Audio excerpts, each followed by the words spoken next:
قل إن كنتم تحبون الله فاتبعوني يحببكم الله ويغفر لكم ذنوبكم والله غفور رحيم।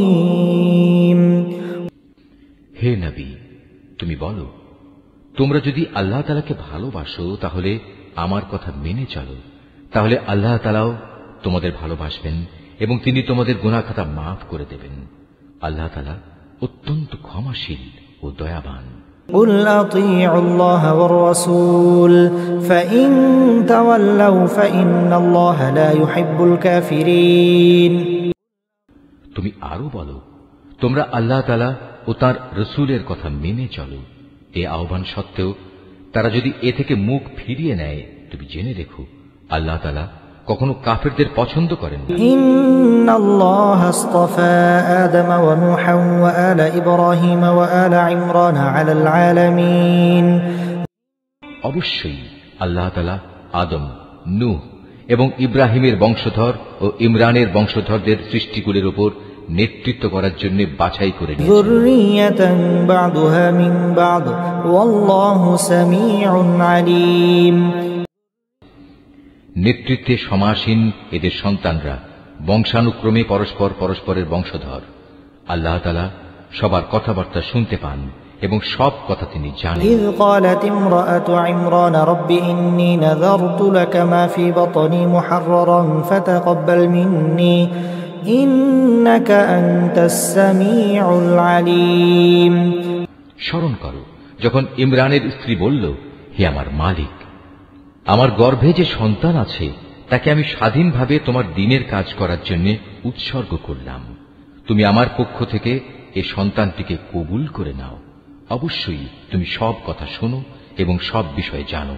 فلما وضعتها قالت رب إني وضعتها أنثى والله أعلم بما وضعت وليس الذكر كالأنثى وإني سميتها مريم وإني أعيذها بك وذريتها من الشيطان الرجيم। তারপর একসময় যখন ইমরানের স্ত্রী সেই সন্তান জন্ম দিল, তখন সে বলল, হে আমার মালিক, এ কি? আমি তো দেখছি একটি মেয়ে সন্তান জন্ম দিয়েছি। একটা মেয়েকে কিভাবে আমি তোমার পথে উৎসর্গ করব? আল্লাহ তাআলা তো ভালোভাবেই জানতেন ইমরানের স্ত্রী কোন ধরনের শিশু জন্ম দিয়েছে। আসলে আল্লাহ তাআলার কোন কোন কাজের জন্য ছেলে কিন্তু কখনো মেয়ের মতো হবে না।